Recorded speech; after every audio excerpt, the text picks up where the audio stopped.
E foi aprovado em 14 de junho um projeto de lei pela Câmara Federal que aprova com que produtores rurais façam um empréstimo utilizando como parte de pagamento a propriedade rural.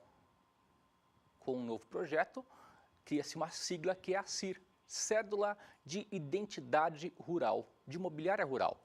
Sobre esse assunto a gente conversa agora no Bom Dia Entrevista.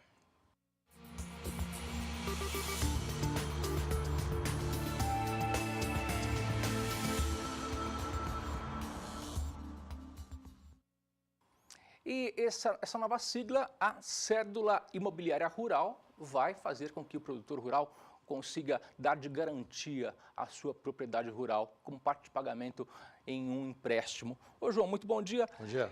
Antes da gente conversar, vamos ver um VT com relação a esse assunto? Vamos ver. No último dia 14, o Senado aprovou a facilitação do crédito para o proprietário rural, através do projeto de lei da Câmara 212 de 2015. Sobre esse assunto, eu converso agora com o senador Ronaldo Caiado, relator do projeto. Senador, o que é a cédula imobiliária rural e o que ela permite?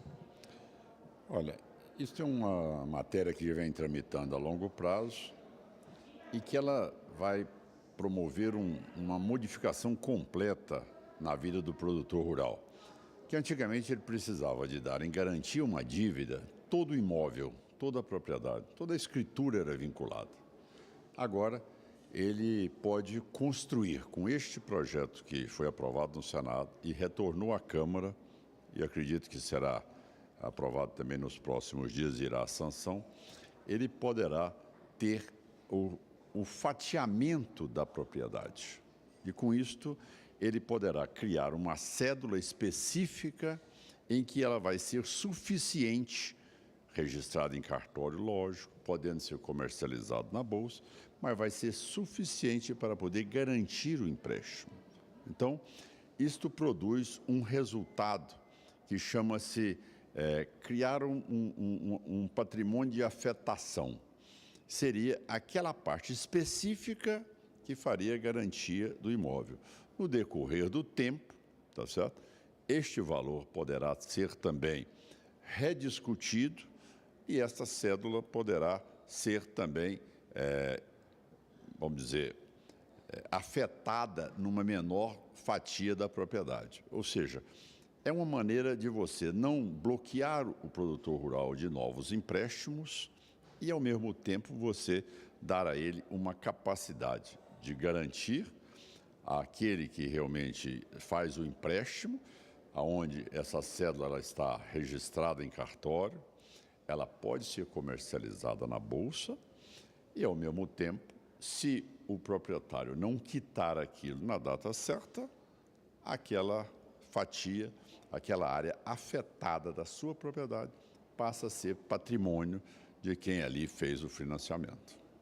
Mas essa parte da propriedade ela vai ser repassada diretamente ao financiador ou precisa ser executada na justiça? Não tem justiça. Essa parte que está afetada, ela será registrada em cartório, certo? Ou seja, dando todas as garantias. Ela poderá ser comercializada na bolsa, tá certo? Também, se aquele cidadão que a recebeu deseja colocá-la também e vendê-la e continuar a comercialização dela, é uma cédula que pode ser facilmente comercializada porque ela tem todas as garantias. Caso o proprietário, no final do prazo, quite aquele valor, lógico, essa área da sua propriedade que está afetada retornará à sua propriedade. Se ele não quitar, esta área vai realmente ter um novo dono, que foi aquele responsável ou pelo financiamento, ou a quem ele vendeu esse título. Ela traz benefícios também, juros mais baixos, por exemplo? A partir daí, você tem uma garantia real e também de rápida comercialização. Ao mesmo tempo, o não cumprimento no prazo, ela imediatamente será reintegrada ao patrimônio de quem financiou, e com isso dá muito mais celeridade e ao produtor rural a garantia de que ele poderá ter um patrimônio e este patrimônio ele poderá ali construir várias áreas de afetação, tá certo? Para vários empréstimos que ele queira contrair. Então, ele não vai ficar com um imóvel só, que é a grande queixa que nós temos hoje. Um cidadão que já renegociou sua dívida, que já pagou grande parte das parcelas, a propriedade num todo hoje está arrestada, está vinculada àquela dívida anterior de valor insignificante. E ele não tem como fazer novo empréstimo nem continuar na atividade. Isto é um passo importante, devo dizer que é um passo importante que dará uma sobrevida ao produtor rural para que ele tenha mais crédito diante da propriedade que anteriormente ficava 100% bloqueada. Quem ficaria com a cédula imobiliária rural? No caso, se for banco estrangeiro, ele também poderia ficar com a terra? Olha, lógico, quem tiver adquirido essa cédula tem o direito de amanhã usufruir dela, caso o proprietário não quite essa dívida pelo valor de face daquela cédula. Então, se amanhã ele adquiriu e não teve o pagamento por parte de quem fez o financiamento, é lógico que aquilo será incorporado no seu patrimônio.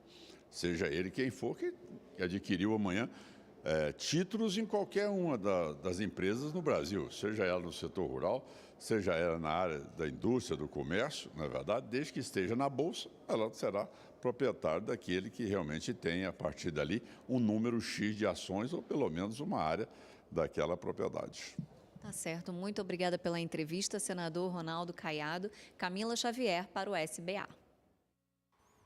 Ô João, em época de fundo rural, esse projeto pode ser mais benéfico ou mais complicador para o produtor rural? Bom dia. Bom dia. A grande questão é que os bancos, quando fazem o financiamento, eles querem uma garantia real.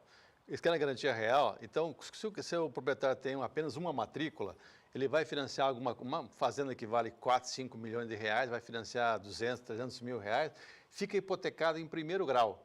Esse primeiro grau, ele praticamente tranca aquela propriedade como garantia para novos empréstimos. Essa é a questão básica, ou seja, o que eles fazem hoje? Ele acaba dividindo a fazenda em 2, 3 matrículas para financiar, para ter liberação de áreas que não estejam penhoradas, ou não estejam dadas em garantia. Pode ser que isso facilite, mas a grande questão de tudo isso é o seguinte: você precisa baixar o custo do dinheiro no Brasil. Eu estava participando de um evento e foi comentado esse assunto e o cara do banco falou o seguinte: olha, o grande problema do Brasil é que, por que é tão caro o juro? Tem várias razões, mas 3 são fundamentais. Primeiro, a justiça no Brasil é surda, muda e lerda. Demora muito tempo para as coisas acontecer. 3, 4, 5 anos para receber uma dívida. Então, os bancos colocam isso como risco e botam no custo do dinheiro. Segundo lugar, o governo é o grande tomador de dinheiro no mercado. O governo enxuga o dinheiro que tem no mercado, porque ele tem um buraco de 130 bilhões de reais no orçamento e tem que pagar 240, 250 bilhões de reais de juros. Não tem dinheiro, emite mais título e suga o dinheiro do mercado. E terceiro, é os próprios impostos que tem em cima dos financiamentos. O banco paga imposto, o governo cobra imposto e o banco embute isso no custo. Então, nós estamos procurando alternativas para minorar o problema. Quando surgiu a CPR, a cédula do produtor rural, era com uma taxa de juros mais barata. Por quê? Porque havia uma garantia que era um título líquido e certo, ou seja, se o cara não pagasse ou não entregasse a mercadoria num período pré-estabelecido, executava na hora, não tinha aquela demora que tem no Brasil, que demora 3, 4 anos, até para intimar o devedor. Então, o Brasil precisa melhorar a justiça, ser mais rápida, ser mais ágil, as regras serem bem claras, o governo ter vergonha na cara e não gastar mais do que ele recebe, e aí, por isso que o ajuste fiscal, que se fala tanto no Brasil, é tão importante, e que a maior parte da população acha que não, que ajuste fiscal é negócio só para prejudicar o povo, que nada, é para botar a casa em ordem para poder crescer. E terceiro, o governo tem que diminuir os impostos, nós estamos pagando uma carga tributária excessiva. Isso, não sei como é que vai ser a regulamentação dessa cédula imobiliária rural, mas se facilitar para o produtor, é importante, porque a hora que ele tiver uma garantia real, ele consegue uma taxa de juro menor. Por que o juro de automóveis é relativamente mais barato? Por quê? Porque o carro está alienado, não pagou, vai lá, recolhe o carro. Isso vai mais ou menos seguir nessa linha, ou seja, ele vai colocar, vai ter uma taxa de juros menor, se não pagar, vai entregar o bem, no caso, que está alienado. Vamos esperar que isso seja benéfico e que isso ajude o produtor rural. E que o Brasil tome vergonha na cara e faça um ajuste fiscal. Os governantes encarem isso como uma obrigação. Perfeito. João, obrigado pela participação. Um bom trabalho. Até amanhã. Até amanhã.